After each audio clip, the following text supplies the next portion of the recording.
bersama kami di Cerita Hati karena setiap cerita berkesan di hati.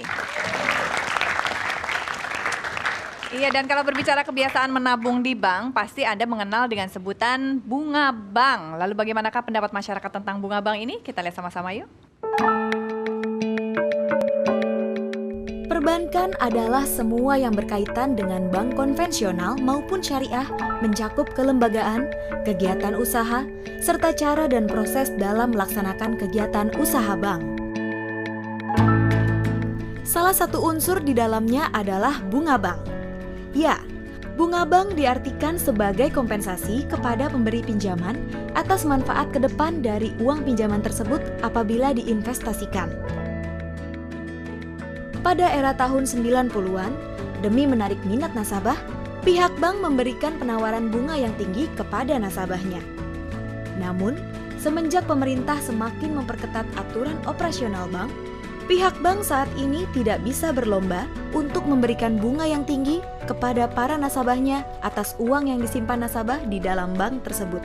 Kalau kita ngomong bank konvensional, serta kita ngomong bank syariah, kalau kita mau ngomong acuan suku bunga itu ya sama. Kita sama-sama menggunakan acuan suku bunga yang berasal dari Bank Indonesia, baik konvensional maupun syariah. Nah bedanya, syariah itu kan memiliki perhitungan sendiri dalam hal bagi hasil. Kalau konvensional bisa ngambil langsung dari suku bunganya itu, dari tambah mereka mau ngambil spread berapa istilahnya ya. Tapi bagaimana bagi hasil kita itu bisa kompetitif ya? Suku bunga yang sekarang ditetapkan sama BI itu berapa? Kira-kira 7,5% ya kan. Kalau kita mau sebagai masyarakat yang menabung, ya bisa jadi kita bilang ini bagus, suku bunga 7,5, bunganya tinggi, kita bisa dapat bagi hasil yang bagus gitu ya untuk investasi kita. Tapi kalau saya mau memulai usaha, saya mau ngambil pinjaman, saya mau ngambil financing gitu, bisa jadi ini bagus nggak? Bisa jadi saya mungkin bilang mungkin nggak terlalu bagus karena ya kan saya mau bunga yang rendah untuk saya memulai usaha saya, ya kan? Jadi kalau kita ngomong untung rugi itu kadang-kadang memang relatif dalam masalah suku bunga ini. Dari kacamata mana kita ngelihatnya? Sebagai masyarakat yang cerdas, kita dituntut untuk tetap cermat menyikapi penawaran bunga bank yang mencurigakan. Iya.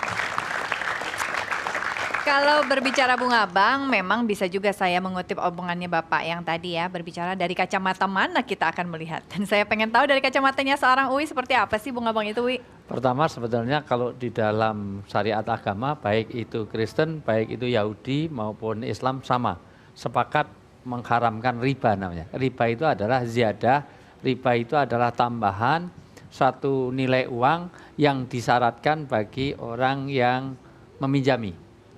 Karena itu tidak ada semangat untuk saling kerjasama. Misalnya begini, kalau Anda utang saya 1.000 harus mengembalikan 1.200, bulan depannya harus tambah lagi.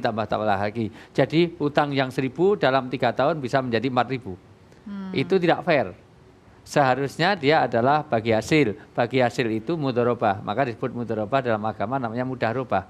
Yaitu bisa saja itu tambahannya berkurang atau bertambah tergantung hasil dari yang didapatkan. Usahanya seperti apa? Dan itu tidak tahu-menahu. Kalau konvensional itu kelemahannya, walaupun kamu kena longsor di Banjarnegara, mudah-mudahan husnul khotimah ya, mudah-mudahan segera dapatkan relokasi yang baik. Amin. Walaupun anakmu mati, walaupun kamu kebakaran rumahnya, pokoknya bunganya ya tetap segitu.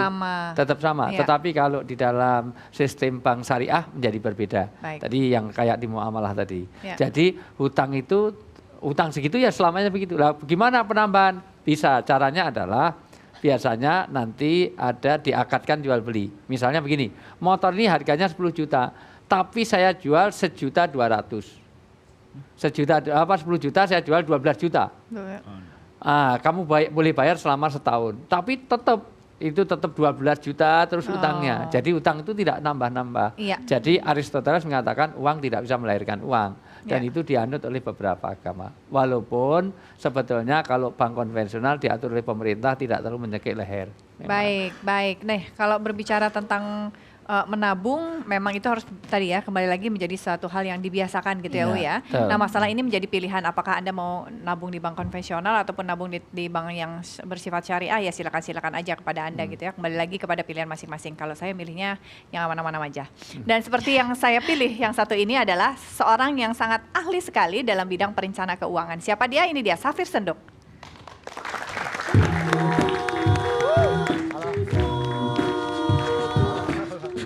Hai Mas, kasih, silakan Mas. Iya, siapa yang nggak kenal wajahnya? Ada di TV, suaranya ada di radio, Di di buku. seminar-seminar, di buku, wah banyak banget deh. Pokoknya Dan- ini mah keahliannya sudah tidak diragukan Di lagi. dompet juga ada tuh, di dompet. Kok di dompet? Jadi dompet istrinya. Lah, itu mau beda tuh. Nih Mas Safir, kalau Iya. berbicara tentang tadi seorang Sandra Dewi menabung, dia Iya. kan punya kebiasaan untuk berjualan berbisnis. Iya. Akhirnya berarti kan punya pendapatan atau penghasilan yang tetap gitu Iya. ya. Nah, bagi mereka yang tidak memiliki penghasilan tetap, mungkin nggak sih nabung? Mungkin sekali. Jadi sebetulnya namanya penghasilan itu tidak masalah dia mau tetap atau tidak. Yang penting nabungnya tetap. Karena gini, saya selalu mengatakan bahwa penghasilan itu tidak masalah tetap atau bukan, ya. Yang penting dia bisa bayar pengeluaran tetap.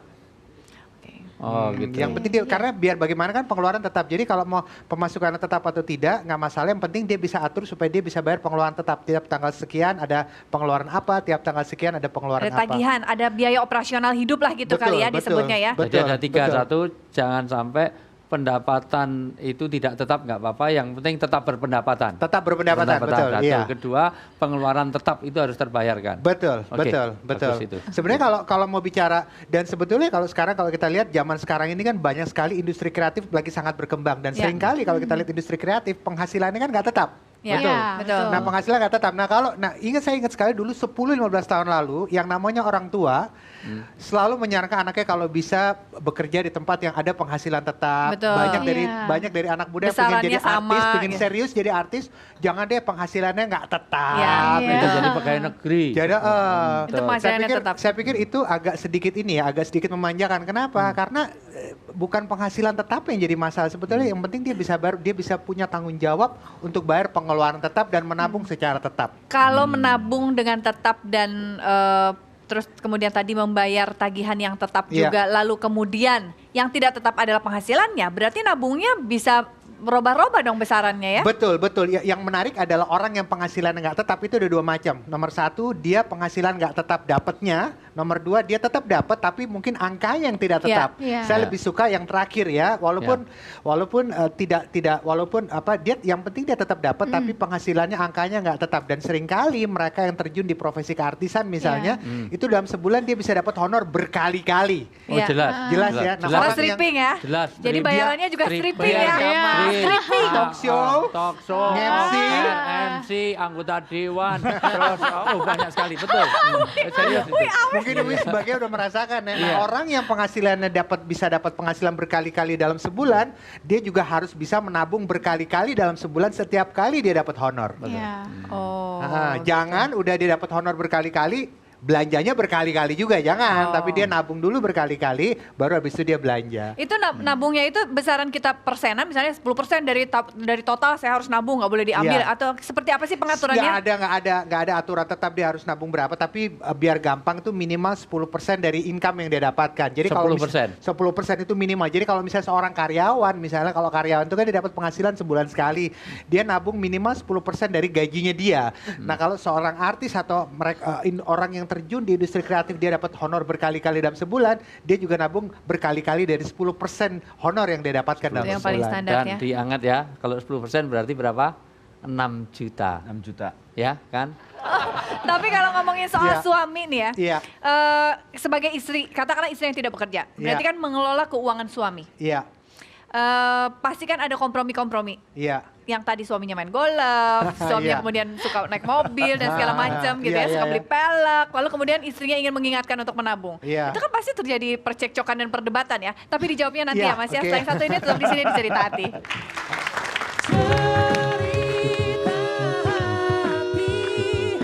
Karena setiap cerita berkesan